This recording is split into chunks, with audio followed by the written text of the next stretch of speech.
At the State House today, a House bill changing what foods would be eligible under the Supplemental Nutrition Assistance Program, or SNAP, was up for debate. New at 6, KCCI's Nicole Tam explains why some people are concerned for folks who rely on the program.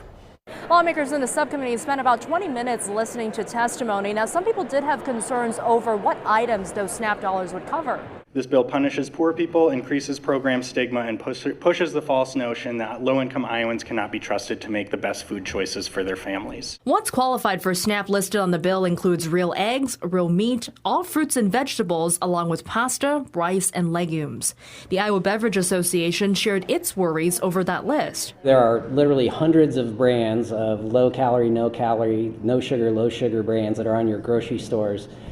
Shelves right now that these brands manufacture as well, which would all not be eligible under the language within this bill. One part of the bill would allocate $1 million to local health incentive program called Double Up Food Bucks.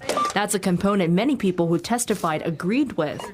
Ultimately, Representative Rob Johnson was the only member on the committee who voted against the bill. I cannot in good conscience support this bill in the way it is drafted currently, and I would urge us to not push this through, but to go back to the table to figure out how we make this better, not just for a few Iowans, but for all Iowans. Chair of the committee, Representative Carter Nordman, pushed the bill forward and wants to continue the conversation. There are some good ideas out there for amendments. Obviously, HHS discussing that there might be some changes at the federal level happening as well, so we'll be keeping an eye on that and be working with them.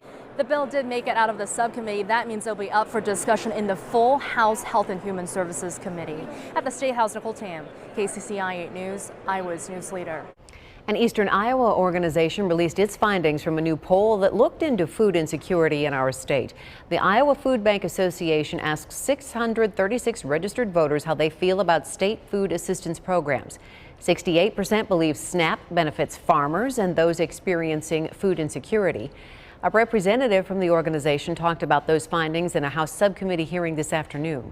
85% support from Democrats, 50% support from Republicans, and 76% support from independents. So this is not just a single political party, but all across the political spectrum. People in Iowa support SNAP as it is. The organization is also focused on expanding the Choose Iowa program, where food banks can buy locally grown and produced foods.